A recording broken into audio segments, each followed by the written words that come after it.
Hot అంశాలపై debate news బెంచ్కి స్వాగతం. ఇస్రోకి సంబంధించిన విజయాల గురించి ఇన్నాళ్ళు మాట్లాడుకున్నాం. మొదటిసారి ఒక ఇబ్బందికరమైనటువంటి పరిస్థితి, అది ఏదైతే అన్వేష్ అనేటటువంటిది లేదా అన్వేషణకి పనికొచ్చేటటువంటి ఒక అద్భుతమైనటువంటి శాటిలైట్స్ రెడీ అయినాయి అనుకుంటే అది కాస్త చిట్ట చివరి దశలో ఫెయిల్ కావడం అన్నటువంటి దాని మీద నమ్ముకున్న మరొక 15-16 విదేశీ ఉపగ్రహాలు కూడా కక్షలోకి చేరకపోవడం అన్నటువంటి పిఎస్ఎల్వి అనేటటువంటి విధానంలో మొట్టమొదటి నుంచి అనుభవం ఉన్నటువంటి, అలాగే నాసా ఇస్రోలో శాస్త్రవేత్తగా చేసినటువంటి చందు సాంబశివరావు గారు ప్రస్తుతం అంతా ఉన్నారు. అసలు అది ఎందుకు జరిగింది ఏంటో మాట్లాడే ప్రయత్నం. నమస్తే.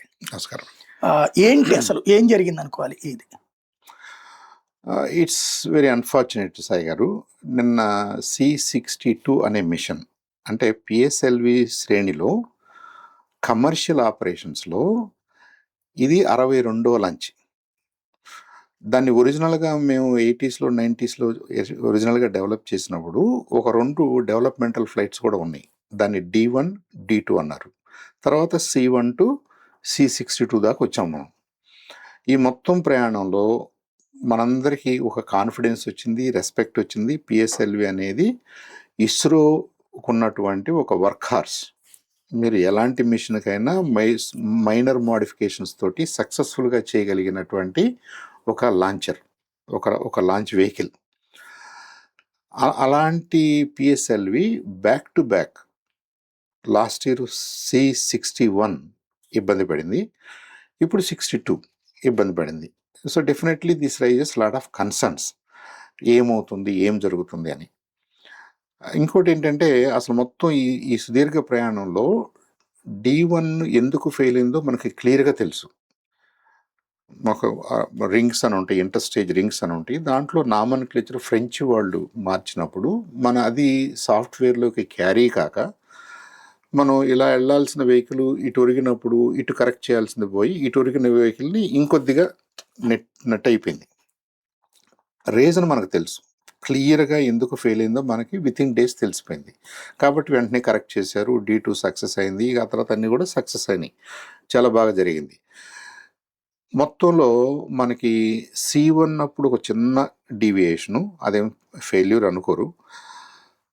C39 అని ఒకటి ఫెయిల్ అయింది, C61 ఒకటి ఫెయిల్ అయింది, C62 ఒకటి ఫెయిల్ అయింది. ఈ ఫెయిల్యూర్స్లో కూడా మనం అర్థం చేసుకోవడానికి, నేర్చుకోవడానికి చాలా విషయాలు ఉంటాయి. సైంటిఫిక్ ఎక్స్పెరిమెంట్స్లో నిజంగా దేన్ని ఫెయిల్యూర్ అని అవసరం లేదు. మిషన్ ఈజ్ నాట్ సక్సెస్ఫుల్ అంటాం. ఓకే, మనం అనుకున్నది సాధించలేకపోయాం, కానీ మనం చాలా నేర్చుకున్నాము అంటాం. ఈ పిఎస్ఎల్విలో కూడా చాలా నేర్చుకుంటాం, మనం నేర్చుకోవాలి కూడా. ఇక్కడ డిఫరెన్స్ ఎక్కడ వస్తుందంటే, 2017లో మనకు జరిగిన ఫెయిల్యూరు C39, C39 విషయంలో శాటిలైట్ చుట్టూ ఏదైతే మనం హీట్ షీల్డ్ అని పెడతామో, 4th స్టేజ్కి శాటిలైట్కి కలిపి ఒక హీట్ షీల్డ్ అని ఉంటుంది.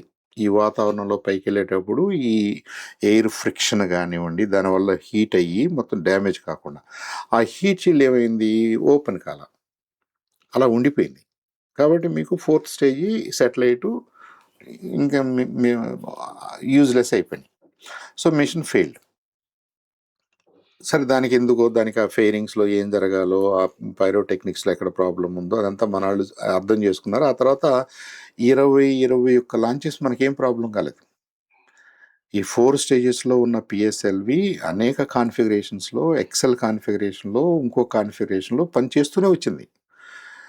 25లో మనకి C61 వచ్చినప్పుడు అంతా బాగానే జరుగుద్ది అనే ఒక ధైర్యంతో మనం మన మిలిటరీ పర్పసెస్ కోసం EOS, ఎర్త్ అబ్జర్వేషన్ ఒక స్టేషన్ అనే భావంతో హై రిజల్యూషన్ సింథటిక్ అపర్చర్ తోటి ఒక రేడార్ని పంపాం. అది శాటిలైట్ ఆ రోజున పేలోడ్. కొంత హైట్కి వెళ్ళిన తర్వాత 2nd స్టేజ్ వరకు అంతా బాగానే ఉంది. 3rd స్టేజ్లో ప్రాబ్లం అయింది. కాబట్టి అది నాట్ సక్సెస్ఫుల్ కిందకు వచ్చేసింది. అది కూడా చాలా ఇంపార్టెంట్ శాటిలైట్, మనకి ఇంపార్టెంట్ టైంలో పంపినటువంటి శాటిలైట్. తర్వాత మళ్ళీ 1 year తర్వాత అక్కడ మనం ఏం లెసన్స్ నేర్చుకున్నామో అవన్నీ కరెక్ట్ చేసి మనం ఇక్కడికి వచ్చాం అనుకున్నాం, C62కి వచ్చాం. నిన్న లాంచ్ చేశారు. జనవరి 12వ తారీఖున. ఇది కూడా కరెక్ట్గా C61 ఎలాంటి ఇబ్బందికి గురైందో అదే ఫేజ్లో, అంటే థర్డ్ స్టేజ్లో దీనికి కూడా ప్రాబ్లం అయింది. అంటే థర్డ్ స్టేజ్లో మనం C61లో ఏం నేర్చుకున్నాము, అది కరెక్ట్గా రెక్టిఫై అయిందా లేదా, లేదు మనం చేసిన ఫెయిల్యూర్ అనాలిసిస్ ఇన్సఫిషియెంట్గా ఉందా, ఇన్ఎఫిషియెంట్గా ఉందా, ఏంటి అనేది వల్ల సైంటిఫిక్ క్వశ్చన్స్ రైజ్ అవుతున్నాయి. ఇది ఒక లాంచ్ వెహికల్ ఫెయిల్ అవ్వటమో, లేదనుకుంటే ఒక సెటిలైట్ లేదా కొన్ని చిన్న మైక్రో సెటిలైట్స్ ఇబ్బంది పడటం అనేది ఒక అంశం అయితే దాన్ని కూడా మాట్లాడదాం మనం, వై దే ఆర్ ఇంపార్టెంట్. అసలు లాంచ్ వెహికల్ పాయింట్ ఆఫ్ వ్యూలో మనం చేసిన ఫెయిల్యూర్ అనాలిసిస్ ఏ మేరకు మనకి ఉపయోగపడిందా లేదా అన్నది ఐఎస్ఆర్ఓ గత 70 సంవత్సరాల్లో అన్ని సైంటిఫిక్ ఫ్యాక్ట్స్ మనకు చెప్పలేకపోవచ్చు, అన్ని విషయాలు జనరల్ పబ్లిక్కి ఇంపార్టెంట్ కాకపోవచ్చు. కానీ వరుసనే 2 launches back to back okay sort of problems తోటి స్టేజ్ 3లో జరిగింది అన్నప్పుడు జనరల్గా మనకి క్యూరియాసిటీ ఉంటుంది, వరల్డ్ వైడ్గా క్యూరియాసిటీ ఉంటుంది. మన పొటెన్షియల్ కస్టమర్స్లో లేదా మన గవర్నమెంట్ ఆఫ్ ఇండియాకి, మన గవర్నమెంట్స్కి కూడా కొంత డెఫినెట్గా ఆందోళన ఉంటుంది. కాబట్టి ఐ థింక్ ఇవాళ ఇస్రో మీద ఆ ప్రెషర్ పడింది. నిన్నటి నుంచి మనం మీడియాలో కానీ, సోషల్ మీడియాలో కానీ వేరియస్ లీడర్స్ మాట్లాడుతున్న మాటల్లో, ఐఎస్ఆర్ఓ లీడర్స్ మాట్లాడుతున్న మాటల్లో డెఫినెట్గా ఆ కన్సర్న్ కనిపిస్తుంది. అండ్ రైట్లీ సో, అది ఉండాలి కూడా. ఒక ఫ్రేజ్ ఉంది సాయి గారు, డోంట్ బీ కంప్లేసెంట్ అంటారు. అంటే ఏంటంటే, నేను అనుకున్నది అనుకున్నట్టుగా జరుగుతుంది అనుకోండి, నాకు కూడా ఒక రోజుకి కొంత కేర్లెస్నెస్ వస్తుంది, ఆర్గనైజేషన్స్లో కూడా వస్తుంది. ఈ పిఎస్ఎల్విలో కూడా ఇదంతా మనకు తెలిసిందే కదా, కొట్టిన పిండి కదా, మనం ప్రతిసారి చేస్తున్నాం కదా అన్న ధోరణి ఏదన్నా కల్చర్లో వస్తుంది అనుకోండి. ఐ థింక్ C61 ఒక ఇష్యూ అనుకుంటే, C62 డెఫినెట్గా ఐ ఓపెనర్. ఇప్పుడు దాన్ని కూడా మనం రివ్యూ చేయాల్సిన పరిస్థితి ఉందని నాకు అనిపిస్తుంది. ఆ కంప్లేసెన్స్ ఏమన్నా పనిచేస్తుందా? మనం పిఎస్ఎల్విలో మనం వీఆర్ సో కాన్ఫిడెంట్, పిఎస్ఎల్వి అనగానే రెస్పెక్ట్, వరల్డ్ వైడ్గా మనందరికి లారెల్స్ వస్తున్నాయి. 20 లాంచెస్ సక్సెస్ఫుల్గా మీరు 17 నుంచి 25 వరకు, C61 వరకు, C60 వరకు మీరు అన్ని కాన్ఫిగరేషన్స్లో పంపారు, ఎక్సలెంట్గా చేశారు. మీరు టెక్స్ట్ బుక్ పద్ధతిలో చేస్తున్నారు. మీరు అనుకున్న ట్రాజెక్టరీ, అబ్దుల్ కలాం గారి మాటల్లో టెక్స్ట్ బుక్ ట్రాజెక్టరీ మీరు ఎలా అనుకుంటే అలా చేసింది పిఎస్ఎల్వి. అదేమన్నా కొద్దిగా ఈ కంప్లేసెన్సీకి దారితీస్తుందా? ఫెయిల్యూర్ అనాలిసిస్ని అదేమైనా ఇన్ఫ్లుయెన్స్ చేస్తుందా? ఫెయిల్యూర్ అనాలిసిస్ కమిటీ కంప్లీట్గా ట్రాన్స్పరెంట్గా చేయగలిగిందా లేదా అన్నది మనకు అర్థం కాకపోవచ్చు, మనకు వాళ్ళు చెప్పలేకపోవచ్చు, because we are outsiders now. But within the system తెలియాలి, డెఫినెట్గా గవర్నమెంట్కి ఆ విషయం తెలియాలి. ఈ కాన్ఫిడెన్స్ని మనం మన పొటెన్షియల్ కస్టమర్స్కి కూడా ఇవ్వాలి. ఇప్పుడు పిఎస్ఎల్వి లేదా ఐఎస్ఆర్ఓ వెహికల్స్ని ప్రపంచం అంతా కూడా ఆల్టర్నేటివ్గా చూస్తుంది.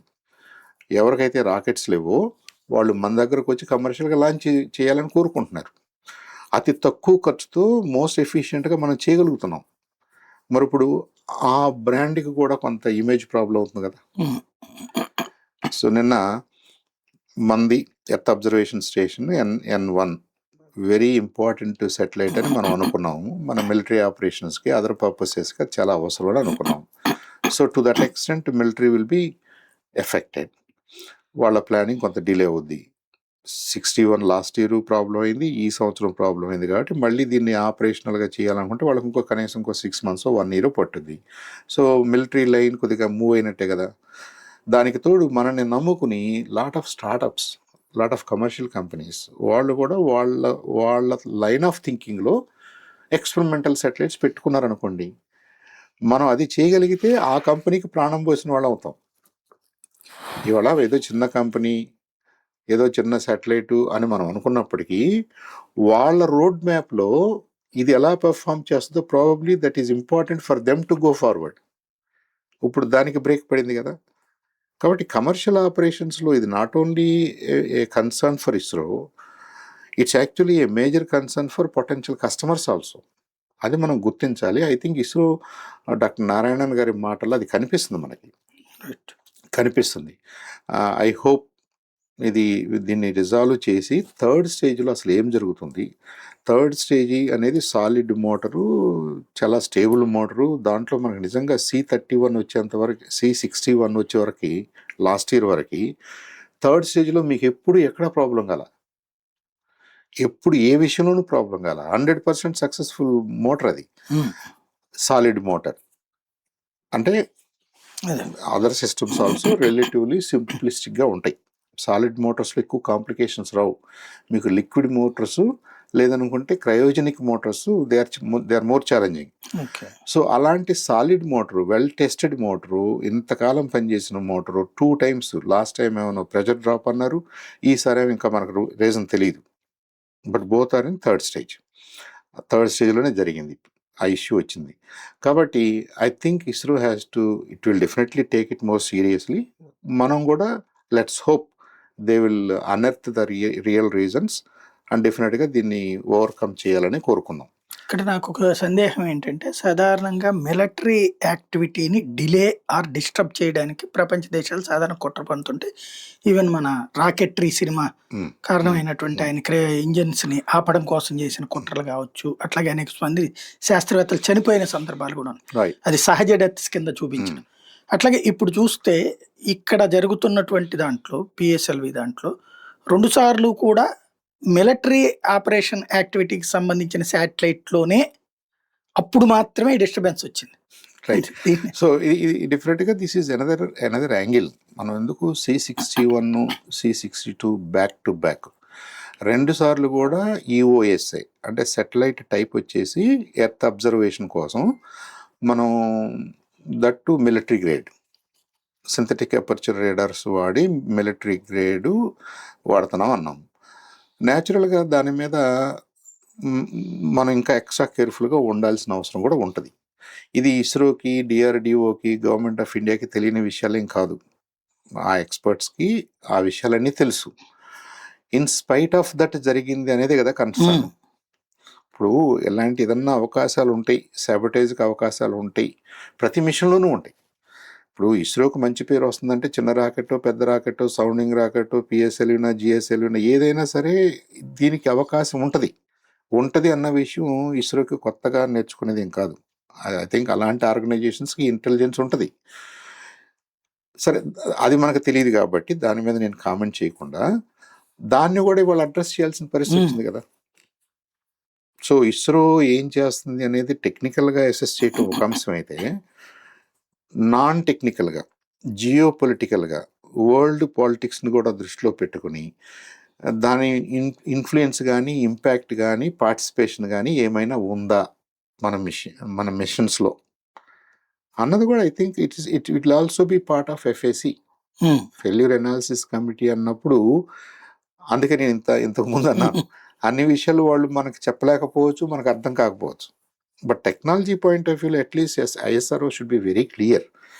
వాళ్ళు ఏదో ప్రెషర్ డ్రాప్ అయింది, లేదంటే ఏదో ఓపెన్ కాలేదు, ఏదో అయింది అన్నంత సింపుల్గా కాకుండా I think technology point of వ్యూలో ఇంకొద్దిగా మనం ట్రాన్స్పరెంట్గా, ఇంకొద్దిగా ఓపెన్గా చేయాల్సిన టైం వచ్చిందేమో. ఎందుకంటే it's not only for us, now we're trying to serve the world. మనకి కస్టమర్స్ ఉన్నారు, మనకి ఆల్ ఓవర్ ద వరల్డ్, అన్ని దేశాలు, రకరకాల స్టార్టప్స్, రకరకాల ప్రైవేట్ ప్లేయర్స్ మన దగ్గరకు వచ్చి మనల్ని లాంచ్ చేయమని అడుగుతున్నప్పుడు వాళ్ళకి ఆ కాన్ఫిడెన్స్ ఇవ్వాల్సిన బాధ్యత మనది యాజ్ ఎ సర్వీస్ ప్రొవైడర్.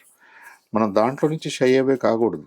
ఏదో జరిగింది మాకు తెలుసు, నెక్స్ట్ మిషన్ బాగానే ఉంటుంది అంటే నెక్స్ట్ మిషన్ బాగా ఉంటుందో లేదో నాకు as a customer I should also be fully aware of it కదా. అందుకని ఐ థింక్ ISRO ముందైతే ఒక ఛాలెంజ్, ఈ C62 మాల్ ఫంక్షనింగ్ ఏదైతే ఉందో, అన్సక్సెస్ఫుల్ మిషన్ ఏదైతే అని అంటున్నారో, ఇది not only in the interest of government of India, మన మిలిటరీ ఇంట్రెస్టే కాదు, ఇస్రో ఇంట్రెస్టే కాదు, I think it has larger interest. అంత రెస్పాన్సిబిలిటీ ISRO మీద ఇవాళ పడింది. రైట్. ఇప్పుడు ఈ PSLV దాంట్లో టోటల్గా ఇన్ని లెక్కల్లో 4 times ఫెయిల్ అయ్యింది అని చెప్తున్నారు. 4 మిషన్స్ని ఫెయిల్డ్ మిషన్స్గా వాళ్ళు అంటారు. C1లో కూడా ఒక చిన్న ప్రాబ్లం వచ్చింది. ఓకే. ఆ చిన్న ప్రాబ్లం ఏంటంటే ఫస్ట్ కమర్షియల్ మీరు పైకి వెళ్ళి ఒక polar satellite launch vehicle polar ఆర్బిట్లో రిమోట్ సెన్సింగ్ సెటిలైట్ పెట్టడానికి ట్రై చేసాం మనం. ఓకే. ఓకే. ఏం చేస్తారు సాయి, ఒకటి మనకి కమ్యూనికేషన్ సెటిలైట్స్ అని ఉంటాయి. అవి చాలా హైట్లో ఉంటాయి, 36,000 కిలోమీటర్ల హైట్లో భూమికి దూరంగా ఉంటాయి. అవన్నీ భూమి ఎలా తిరుగుతుందో అవి కూడా అలాగే తిరుగుతాయి. అంటే వెస్ట్ నుంచి ఈస్ట్కి ఈక్వేటర్ని బేస్ చేసుకుని కొద్దిగా అటు కొద్దిగా ఇటు డిఫరెంట్ ఎజముత్స్లో చేస్తాయి. అది చేసేటప్పుడు భూమికి ఒక చోట ఈ పాయింట్లు ఇవాళ మనం కూర్చున్న పాయింట్లో మళ్ళీ రేపు మనం రావాలంటే 24 గంటలు పట్టుద్ది మనకి అన్నట్టుగానే ఆ 36,000 కిలోమీటర్ల హైట్లో ఉన్న సెటిలైట్ కూడా 24 గంటల్లో ఒక రౌండ్ కంప్లీట్ చేయాలి. అప్పుడు మనం ఎప్పుడు పైకి చూసినా కానీ మనకు అది మన పైనే ఉన్నట్టుగా అనిపిస్తుంది. అవి జియో స్టేషనరీ, ఎర్త్తో పోల్చుకుంటే నిలబడి ఉన్నట్టుగా ఉంటాయి. ఎర్త్ బాగానే స్పిన్ అవుతుంది, అది కూడా బాగా మంచి స్పీడ్లో తిరుగుతుంది. ఇక రెండో ఆప్షన్ ఏంటి, pole to pole, north pole నుంచి సౌత్ పోల్, సౌత్ పోల్ నుంచి నార్త్ పోల్, నార్త్ పోల్ నుంచి సౌత్ పోల్స్ను పట్టుకుని తిరుగుతుంటాయి. వీటిని పోలార్ సెటిలైట్స్ అంటారు, లేదా సన్ సింక్రోనస్ సెటిలైట్స్ అంటారు. అంటే సన్తో సింక్రనైజ్ అవుతాయి. ఇక్కడ పగలున్నప్పుడు మనకు ఉపయోగపడతాయి, రాత్రి ఉన్నప్పుడు మనకు ఉపయోగపడవు అనుకోండి, అదొక ఉదాహరణ అనుకోండి. లేదు ఇక్కడ వాతావరణం మనకి క్లౌడీగా ఉంది, అప్పుడు ఎలాంటి సెటిలైట్స్ పనిచేస్తాయి, మనకి మంచు ఉంది, క్లౌడ్స్ ఉన్నాయి, వర్షం ఉంది, రాత్రి ఉంది, పగలు ఉంది, ఇవన్నీ ఉన్నాయి. కాబట్టి ఈ సింథటిక్ అపర్చర్ రేడార్స్ ఏం చేస్తాయి అంటే నార్త్ నుంచి సౌత్కి వచ్చేటప్పుడు మన భూభాగం మీద, ఇండియన్ భూభాగం మీద వాతావరణ పరిస్థితులు ఎలా ఉన్నా ఫోటోగ్రఫీని చాలా క్లీన్గా తీయగలవు. ఓకే. మన ల్యాండ్ మ్యాస్ని క్లియర్గా ఫోటోలు తీస్తాయి. మన ల్యాండ్ మ్యాస్లో మనకి ఏం అవసరం అవుతాయి, మన అగ్రికల్చర్ ఒకటి అవసరం అవుద్ది, ట్రాన్స్పోర్టేషన్ సిస్టమ్స్ మనకు తెలియాలి, కొండలు తెలియాలి, ఫారెస్ట్ కవరేజ్ తెలియాలి, రివర్స్ ఎలా ఉన్నాయో తెలియాలి, ఇవన్నీ మనకు తెలియాలి కదా, సిటీలు తెలియాలి. ఇదంతా కూడా మళ్ళీ మనం గ్రౌండ్ మీద ప్లాన్ చేసుకోవడానికి వాడుకుంటాం. అలాగే మన బోర్డర్స్లో ఏం జరుగుతుందనేది ఎంత క్లియర్గా మనకు అర్థమైతే మన మిలిటరీ వాళ్ళ ప్లానింగ్కి అది అంత ఉపయోగపడుతుంటుంది. సో మనం ఇలా చేస్తాం. మనం అంటే నార్త్ సైడ్ నుంచి సౌత్ సైడ్కి స్విప్ చేసుకుంటూ వస్తాం, మళ్ళీ నార్త్ టు సౌత్ మన భూభాగాన్ని మనం స్విప్ చేస్తాం, మనం ఫోటోగ్రాఫ్ చేస్తాం. ఇవి రిమోట్ సెన్సింగ్ సెటిలైట్స్ అంటే. ఈ ఎర్త్ అబ్జర్వేషన్ సిస్టమ్ కూడా అలాంటిదే, కాకపోతే వాడుతున్నటువంటి equipment is high resolution equipment. Military purposes కోసం వాళ్ళు పంపుకున్నారు. మనకి సివిలియన్ పర్పసెస్ కంటే మిలిటరీ పర్పసెస్ డిఫరెంట్గా ఉంటాయి కాబట్టి, ఉండొచ్చు కాబట్టి రెజల్యూషన్ డిఫరెంట్గా ఉండే అవకాశం ఉంటుంది. సో ఈ పోలార్ సెటిలైట్ లాంచ్ వెహికల్స్ అన్నీ కూడా అంటే మనం ఈ ఆర్బిట్లో మన సెటిలైట్ ఉండాలి అంటే, pole to pole, north to south ఉండాలి అంటే ఇవి అంత హైట్లో ఉండవు. ఇవి లో ఎర్త్ ఆర్బిట్ 400 నుంచి 600 మధ్యలో ఉంటాయి. ఒక 500, 550, 600 కిలోమీటర్ల హైట్లో north to south, south to అలా గ్లోబ్ చుట్టూ తిరుగుతూ ఉంటాయి పైనుంచి కిందకి. C1లో ఏమైంది, సపోజ్ మీరు 400 కిలోమీటర్ల హైట్లో సెటిలైట్ పెట్టాలనుకున్నారనుకోండి, అది పెట్టలేక కొద్దిగా తక్కువ హైట్లో పెట్టింది. ఓకే. తక్కువ హైట్లో పెట్టేసరికి అక్కడ నుంచి మన సెటిలైట్లో ఉన్న ఇంధనాన్ని వాడుకుని, సెటిలైట్లో ఉన్నటువంటి థ్రస్టర్స్ని వాడుకుని స్లోగా కొద్దిగా టైం తీసుకున్నారు, కానీ అనుకున్న ఆర్బిట్లోకి వెళ్ళగలిగారు. ఓకే. సో మీరు పిఎస్ఎల్వి PS1 బాగానే పనిచేసింది, PS2 అంటే సెకండ్ స్టేజ్ బాగానే పనిచేసింది, PS3 బాగానే పనిచేసింది, PS4కి వచ్చేసరికి కొద్దిగా మనం అక్కడ దాకా వెళ్ళాల్సింది ఇక్కడ ఆగిపోయినట్టుగా ఉంది. బట్ అది మేనేజబుల్ డిస్టెన్స్లో, ఆర్బిట్ని మేనేజ్ చేయగలిగిన డిస్టెన్స్లో ఆగిపోయింది. ఇంజెక్షన్ టైంలో మనకి కొద్దిగా డీవియేషన్ వచ్చింది, అందుకని దాన్ని ఫెయిల్డ్ మిషన్ అనలేదు, సక్సెస్గానే చూశారు. ఓకే. ఎవెన్చువల్గా మనం సెటిలైట్ని రికవర్ చేసుకుని, ఆర్బిట్ రికవర్ చేసుకుని మనం వాడుకోగలిగాం. మనకి యాక్చువల్గా ఫెయిల్యూర్స్ వచ్చేసి D1 డెవలప్మెంట్లో అసలు మనం అట్ట కింద పడిపోయాం. తర్వాత 2017లో C-37 37వ మిషన్ అది ఫెయిల్ అయింది. అప్పుడు హీట్ షీల్డ్ ఓపెన్ కాల, సెటిలైట్ దాంట్లో ఉండిపోయింది, ఇంకా అదేం పని చేస్తుంది. తర్వాత C-61 లాస్ట్ ఇయర్, 62 నిన్న. సో 4 మనం ఫెయిల్యూర్స్గా చూస్తాం. C1ని ఫెయిల్డ్ మిషన్ అనరు, కొద్దిగా టెక్నికల్గా ప్రాబ్లమ్స్ ఉన్నాయి, ఆ ప్రాబ్లమ్స్ని కరెక్ట్ చేసుకున్నారు. ఇలా చూస్తే మీరు మొత్తం 64 లాంచెస్లో 60 ఏమో క్లీన్గా సక్సెస్ఫుల్, ఒకటి కొద్దిగా అటు ఇటు ఉంది. See the success rate, beautiful success కదా. పైగా మనకి C39 2017లో జరిగిన లాంచ్, ఆ హీట్ షీల్డ్ ప్రాబ్లం అయిన తర్వాత వరుసనే మళ్ళీ 20 మనం సక్సెస్ఫుల్గా చేసాం. 20 చంద్రయాన్లతో సహా PSLVనే వాడుకున్నాం. అంత successful vehicle back to back okay issue మీద ఒకే స్టేజ్లో, థర్డ్ స్టేజ్లో జరగటాన్ని ఎలా ఇంటర్ప్రిట్ చేయాలి? రైట్. ఇది వేరే మనకు తెలియని కొత్త ప్రాబ్లం అనుకోండి. ఇప్పుడు D1లో ఫెయిల్ అయినప్పుడు మనకి ప్రాబ్లం వేరు, C1లో అయినప్పుడు మనకి ప్రాబ్లం వేరు, C39లో మనకి ప్రాబ్లం వేరు. క్లియర్గా తెలుస్తుంది, అది తెలుస్తుంది. ఆ సిస్టమ్స్, ఆ సబ్ సిస్టమ్స్ ఫెయిల్ అయినాయి అన్న సంగతి మనకు తెలిసింది. ఈ లాస్ట్ ఇయర్ది, ఈ ఇయర్ది రెండు ఒకే ఫెయిల్యూర్, అంటే ఒకే స్టేజ్లో జరిగినాయి. ఇప్పుడు మనం ఆ స్టేజ్ని సస్పెక్ట్ చేయాల్సి వస్తుంది కదా. టెక్నికల్గా ఆ స్టేజ్ మీద ఎక్కువ ఫోకస్ చేస్తారు, మీరు నాన్ టెక్నికల్గా మాట్లాడితే అదర్ ఇష్యూస్ని కూడా వాళ్ళు కన్సిడర్ చేయాల్సిందే. అదే దాంట్లో వాళ్ళు ఇప్పుడు రైజ్ చేస్తున్నది ఏంటంటే, థర్డ్ ఫేజ్ నుంచి ఫోర్త్ ఫేజ్కి ఎంటర్ అయ్యే టైంలో ఒక పక్కన గ్యాస్ లీక్ అయింది, దానివల్ల ఇది షివర్ అయ్యింది, ఆ షివర్ అయ్యాక అది ఇట్లా రౌండ్ కొట్టుతూ వచ్చింది. దాన్ని రోల్ అంటారు. అంటే ఏంటంటే మనకి బాడీ ఇలా పైకి ఉన్నప్పుడు మనం ఇలా దాని చుట్టూ దాన్ని తిరగటాన్ని ఒప్పుకోకూడదు, ఇలా వంగకూడదు, ఇలా వంగకూడదు, ఇలా వంగకూడదు, ఇలా వంగకూడదు. కాబట్టి మీరు ఈ యాంగిల్స్ అన్నీ మేనేజ్ చేసుకుంటూ ఈ రాకెట్ ఇలా వెళ్ళినప్పుడు ఎంత వరగాలి, ఎటు వెళ్ళాలి, అది స్పిన్ అవ్వకుండా చూసుకోవాలి, ఇవన్నీ ఉంటాయి. ఇవన్నీ కూడా నావిగేషన్ కంట్రోల్ సిస్టమ్స్లో భాగాలే, నావిగేషన్ అండ్ కంట్రోల్స్. ఇదేమీ ఇస్రోకి తెలియని విషయం కాదు. అయితే నిన్న ఇంకా మనకు తెలియదు, బెనిఫిట్ ఆఫ్ డౌట్ తోటి మాట్లాడుతున్నాను నేను.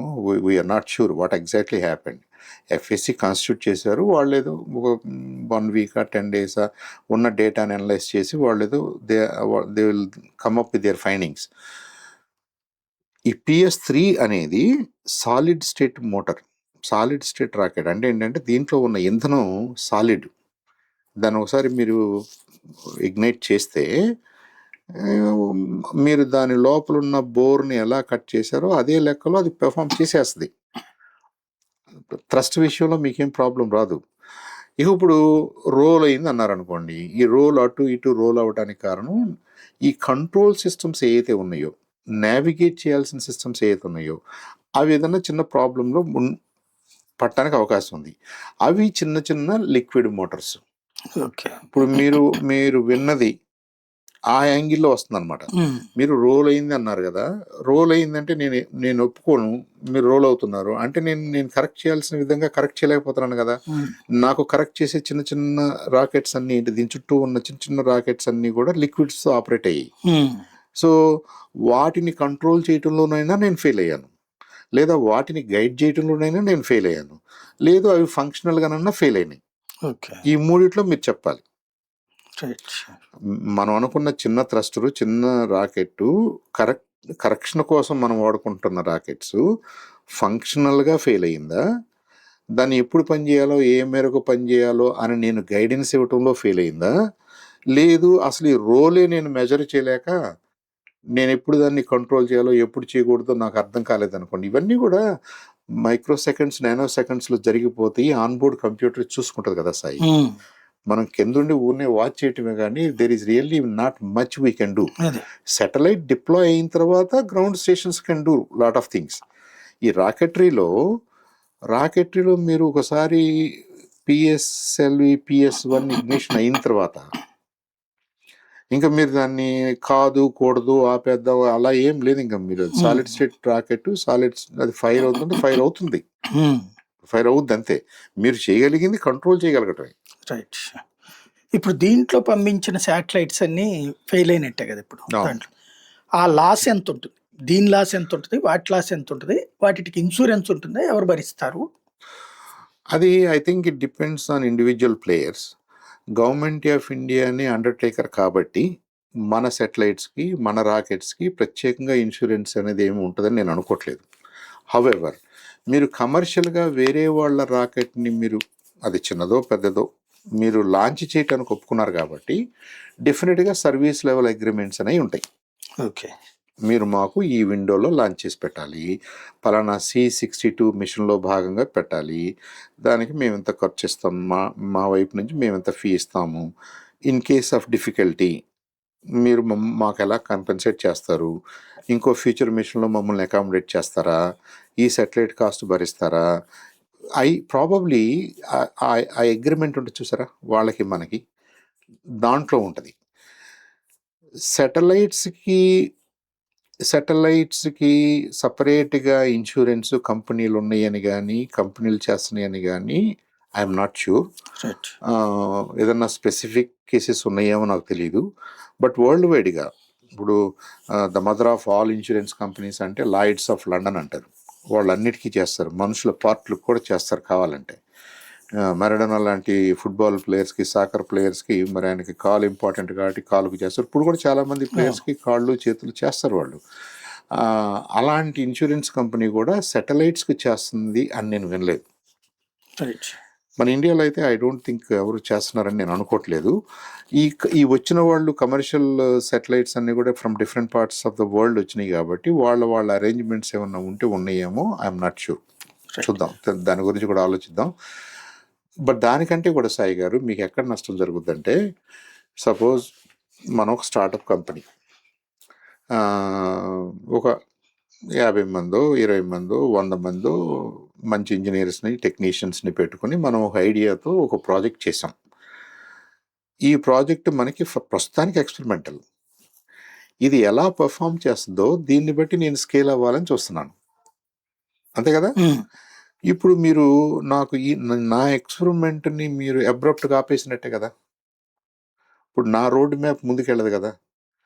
సో ఇది మళ్ళీ 6 months పట్టుద్దా, 1 year పట్టుద్దా, 2 years పట్టుద్దా, మళ్ళీ నేను ఏ వెహికల్లో పంపాలి, ఎవరు నన్ను అకామిడేట్ చేస్తారు, పోనీ ఫ్యూచర్ GSLV మిషన్లోనే నన్ను అకామిడేట్ చేస్తారు అనుకుంటే అది 6 months పట్టుద్దా, 1 year పట్టుద్దా, ఏమవుద్ది అనేది నాకు తెలియదు కదా.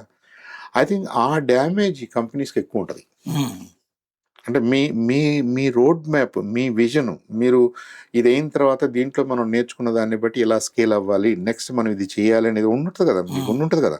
లేదంటే why you are in this business, ఆ బిజినెస్ అబ్రప్ట్గా మరి ఇప్పుడు దాంట్లో బ్రేక్ వచ్చినట్టే కదా. రైట్. ఇది చిన్న కంపెనీస్కి probably it will true life and death. Right. పెద్ద వాళ్ళకి ప్రాబబ్లీ ఈ మిషన్ కొద్దిగా డిలే అయింది అనుకోండి, ఏదో మళ్ళీ ఇంకో 6 months వెయిట్ చేయొచ్చు, వాళ్ళ ప్లాన్స్ అకార్డింగ్లీ మార్చుకోవచ్చు. But it's more problem for startups. Right. We should be more empathetic to startups. వాళ్ళని మనం ఎంకరేజ్ చేస్తేనే మనం నిజంగా వాళ్ళకి హెల్ప్ చేసినట్టు. Not only for that individual company, అది రేపు బాగా బ్రాంచ్ అవుట్ అయిపోయి బాగా డెవలప్ అయిపోయి they can become another ISRO's, another NASA's, another ESA లాంటి కంపెనీలుగా ఇవాల్వ్ అవ్వచ్చు. ఇవాళ స్పేస్ ఎక్స్ ఉంది, ఇంకోటి ఉంది, బ్లూ ఆరిజిన్ ఉంది. వీళ్ళందరూ ఎవరు? చిన్న కంపెనీలే కదా, ఎక్స్పెరిమెంటల్గానే మొదలేశారు. బట్ ఇవాళ వాళ్ళు they are larger than some of the bigger organizations. Correct. ఫైనల్గా ఇది పక్కన పెడితే స్పేస్ ఎక్స్ వాళ్ళు ఇప్పుడు ప్రపంచం అంతా కూడా వాళ్ళ శాటిలైట్స్ పెడుతున్నారు. అంత అసలు మాది ఇక ఎండింగ్ లేనిది, ఎక్కడున్నా సరే మా సిగ్నల్ వస్తుంది. కానీ ఇరాన్ నిన్న ఏదో కిల్లింగ్ బటన్ అనే ఒక సాఫ్ట్వేర్తో, అది మేబీ అది ఇజ్రాయెల్ వాళ్ళదా లేకపోతే అదే ఇజ్రాయెల్ కాదు, రష్యా దగ్గర నుంచి తీసుకుందో చైనా నుంచి తీసుకుందో, కానీ వాళ్ళ దాన్ని జామ్ చేసింది అన్నటువంటి మాట వినబడుతుంది. ఎంతవరకు వస్తుంది? రైట్. ఇది మనకు ప్రతి సందర్భంలోనూ వస్తుంది సాయి గారు. సెటిలైట్స్ గురించి మనం మాట్లాడుకున్నప్పుడు కూడా మీరు జంక్ గురించి అడిగారు, పని చేయకపోతే ఏంటి, ఎవరన్నా మిమ్మల్ని అటాక్ చేస్తే, మనం ఇప్పుడు ఎలా సైబర్ అటాక్స్ అనుకుంటున్నామో స్పేస్ అటాక్స్, శాటిలైట్ అటాక్స్ చేస్తే ఏంటి, ఇవన్నీ వస్తున్నాయి. ఆఫ్టర్ ఆల్ ఇవన్నీ కూడా మనం చేసే కదా. సెటిలైట్స్ ఎవరు చేసినా, టెక్నాలజీ ఏదైనా, పర్పస్ ఏదైనా, ఇలాన్ మస్క్ అయినా, ఇంకొక అమెజాన్ అయినా, నాసా అయినా, ఈసా అయినా, ఇస్రో అయినా మనుషులే కదా. It's human ingenuity, human knowledge, human skill తోటి మనం చేస్తున్నాం. మీరు ఒకటి చేసినప్పుడు దాన్ని ఎలా డ్యామేజ్ చేయాలో కూడా ఇంకొక ఐడియా ఉంటుంది కదా. చేస్తారో లేదో తర్వాత విషయం ఉంటుంది కదా. సో ఉదాహరణకి మనకి ల్యాండ్ బేస్డ్గా బిల్డింగ్స్ మీద లేదనుకుంటే సెల్ టవర్స్ పెట్టి ఈ సెల్యులర్ కమ్యూనికేషన్స్ని మేనేజ్ చేస్తున్నాం. బ్రాడ్ బ్యాండ్ని మనం ఇస్తున్నాం, ఇంటర్నెట్ చూసుకోవడానికి, మూవీలు చూసుకోవడానికి, చదువుకోవడానికి ఇన్ని వాడుకుంటున్నాం. ఇలాంటి మస్క్ ఏమన్నా అంటే ఇది హై డెన్సిటీ ఉన్న జనాలకి ఇది బాగుంది, సిటీస్లో బాగుంది, పెద్ద టౌన్లో బాగుంది. మరి దూర ప్రాంతాల్లో, విలేజెస్లో, ఫారెస్ట్ ఏరియాల్లో, సముద్రంలో ఫిషర్మెన్కి ఈ సిగ్నల్స్ లేకే కదా ఇబ్బంది. వాళ్ళకి మనం ఏమి ఇస్తూ వచ్చాం, అలాంటి సందర్భాల్లో శాటిలైట్ ఫోన్ ఇచ్చాం, డైరెక్ట్గా శాటిలైట్స్ నుంచి లింక్ వచ్చేటట్టుగా, ఈ సెల్ టవర్స్తో సంబంధం లేకుండా. అది కూడా చాలా ఎక్స్పెన్సివ్. ఇలాన్ మస్క్ ఐడియా ఏంటంటే లో ఎర్త్ ఆర్బిట్లో, అంటే భూమి మీద ఒక 150-200 కిలోమీటర్ల హైట్లో నా ఈ ఒకదాని వెనక ఒకటి సిరీస్ ఆఫ్ ఒక 1000 శాటిలైట్లు తిరుగుతూ ఉంటాయి, 10,000 శాటిలైట్లు తిరుగుతూ ఉంటాయి. ఇది భూమి మొత్తాన్ని కవర్ చేసే అన్ని ఆర్బిట్స్లో తిరుగుతుంటాయి. మనం ఒక సెల్ టవర్ దగ్గర నుంచి ఒక సెల్ టవర్కి వెళ్ళే లోపు మనకి ఎక్కడో బ్రేక్ వచ్చినట్టు అనిపిస్తుంది కదా. అంటే ఈ సెల్ అంతవరకు సర్వీస్ చేస్తుంది, సిగ్నల్ అక్కడ వీక్ అయిపోతుంది, అక్కడి నుంచి మళ్ళీ ఆ సెల్ టవర్ని పట్టుకుని మనం వెళ్తున్నాం, మనం ప్రయాణం చేసేటప్పుడు. అలా కాకుండా మనం వెళ్ళి నిలబడి ఉన్నాం అనుకుంటే ఈ సెల్ టవర్సే ఒకదాని తర్వాత ఒకటి మనల్ని కవర్ చేస్తున్నాయి అనుకోండి, అదే కదా సెటిలైట్ అంటే. దాన్ని ఎర్త్ లింక్ అన్నారు. దాంతో మనకి బ్రాడ్బ్యాండ్ ఇవ్వచ్చు, టెలికమ్యూనికేషన్స్కి పనిచేస్తుంది. సెల్ టవర్స్కి బదులుగా సెటిలైట్ ఉంది ఇవాళ. మనం కదలడానికి బదులుగా సెటిలైట్ కదులుతుంది, మనం కదులుతున్నాం. So the link is always on. ఇప్పుడు అడ్వాంటేజ్ ఏంటంటే మనం గుంటూరులో ఉన్నామా, తెనాల్లో ఉన్నామా, మన కొలిపర్లో ఉన్నామా, నదుల మధ్యలో ఉన్నామా, సముద్రంలో చేపలు పట్టడానికి వెళ్ళామా, ఈ ఎన్ని ఇష్యూస్ కాదు. Everybody will get broadband. మంచి ఐడియా. సో దాంతో చేస్తున్నారు వాళ్ళు చేస్తుంది శాటిలైట్సే కదా. మరి దాని ఆపరేటింగ్ సిస్టము మనకు తెలుసు, దాని వర్కింగ్స్ మనకు తెలుసు, దాని సాఫ్ట్వేర్ మనకు తెలుసు, దాంట్లో ఏం పార్ట్స్ ఉంటాయి మనకు తెలుసు కదా. దాన్ని అటాక్ చేయడానికి ఇంకొకటి ఐడియా ఉంటుంది. ఎస్పెషల్లీ మీరు అన్నారు కాబట్టి, మీరు ఇజ్రాయెల్ పేరు తీసుకొచ్చారు కాబట్టి చెప్తున్నాను. ఇజ్రాయెల్ వాళ్ళ టెక్నాలజీస్, ఎస్పెషల్లీ కౌంటర్ టెక్నాలజీస్ అంటారు. అంటే ఏంటంటే వాళ్ళ ప్రొటెక్షన్ కోసం మీరు బయట ఎవరో ఒక మిసైల్ చేస్తున్నారు, బయట ఎవరో ఒక వెపన్ చేస్తున్నారు, బయట ఎవరో ఒక రేడార్ చేశారు, బయట ఎవరో ఏదో చేశారు, రేపు అది మనల్ని హర్ట్ చేసే అవకాశం ఉంది, ఇజ్రాయెల్ని కూడా హర్ట్ చేసే అవకాశం ఉంది అని అనిపించింది అనుకోండి, దానికి యాంటీడోట్ వాళ్ళు ఎప్పుడు చేస్తూనే ఉంటారు. They are very smart and they are very aggressive. Military anti ఆపరేషన్స్కి పనికి వచ్చే టెక్నాలజీస్లో Israel probably one of the best countries, best agencies. అయితే అది వాళ్ళ చేతుల్లోనూ లేదా ప్రాపర్ మిలిటరీస్ చేతుల్లోనూ ఉన్నంత వరకు మనకి ఇబ్బంది ఏమి ఉండదు. ఈ ప్రాపర్ మిలిటరీస్ కాకుండా ఈ సోకాల్డ్ టెర్రరిస్ట్ గ్రూప్స్ అనో, లిబరేషన్ గ్రూప్స్ అనో, ఇంకో గ్రూప్స్ అనో, క్రిమినల్ గ్రూప్స్ అనో వాళ్ళ చేతుల్లోకి వెళ్ళినాయి అనుకోండి ఇలాంటి టెక్నాలజీస్, ఆబ్వియస్గా మరి ప్రాబ్లమే కదా. సో ఇది ఇప్పుడు ఇరాన్ చేసింది అంటే ఇరాన్ గవర్నమెంట్ చేసిందా? కాదు, చేయరు, గవర్నమెంట్ చేయకూడదు. ఎందుకంటే it has nothing to do with, అదేం వెపన్ కాదు, మీకు హర్ట్ చేసేది ఏం లేదు, it is not under your purview. కాబట్టి ఎవరో సమ్ అన్రూలీ గ్రూప్స్ జరిగితే జరిగి ఉండొచ్చేమో. ఇప్పుడు మనం చానాళ్ళు తాలిబాన్ అన్నాం, రకరకాల గ్రూప్స్ ఆపరేట్ చేసినాయి త్రూఅవుట్ ద వరల్డ్, ఎస్పెషలీ మన ఇండియాలోను, పాకిస్తాన్, ఆఫ్ఘనిస్తాన్ ఇలా చేసినాయి. మళ్ళీ తర్వాత ఆఫ్ఘనిస్తాన్ ఎప్పుడైతే లిబరేట్ అయిందో ఇప్పుడు దాంట్లో గుడ్ తాలిబాన్స్ ఉన్నారు, మళ్ళీ బ్యాడ్ తాలిబాన్స్ ఉన్నారు అన్నాం. ఇప్పుడు ఈ బ్యాడ్ తాలిబాన్స్ ఏం చేయాలి? వాళ్ళ అటెన్షన్ కోసం, వాళ్ళ సర్వైవల్ కోసం వాళ్ళు ఇక్కడ వాడిని వీడిని గిచ్చుతూ ఉండాలి. వాటిల్లో భాగంగా ఏమన్నా ట్రై చేశారా తెలియదు మనకి. బట్ ఏదేమైనా ఒక సిస్టమ్ని అటాక్ చేయొచ్చా అంటే చేయొచ్చు, దాన్ని న్యూట్రలైజ్ చేయొచ్చా చేయొచ్చు, దాన్ని జామ్ చేయొచ్చా చేయొచ్చు, because these are all basic signal basis technologies.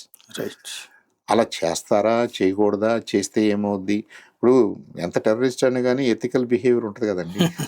So మళ్ళీ మనం ఎథికల్ టెర్రరిజంలోకి వెళ్ళాలి. ఇది పరిస్థితి. ఓవరాల్గా అయితే కనుక శాటిలైట్ ప్రయోగాల్లో అద్భుతమైన విజయాలు సాధిస్తున్నటువంటి ఇస్రోకి ఇది చిన్న అవరోధం. అత్యంత వేగంగా దాన్ని అధిగమించి మరింత వేగంగా ముందుకు వెళ్ళాలని కోరుకుందాం. అదే సందర్భంలో భారత రక్షణకి అత్యంత కీలకమైనటువంటిది వరుస వైఫల్యాలని సరిచేసుకుని భారత రక్షణకి కీలకమైనటువంటి అడుగు పడాలని కోరుకుందాం.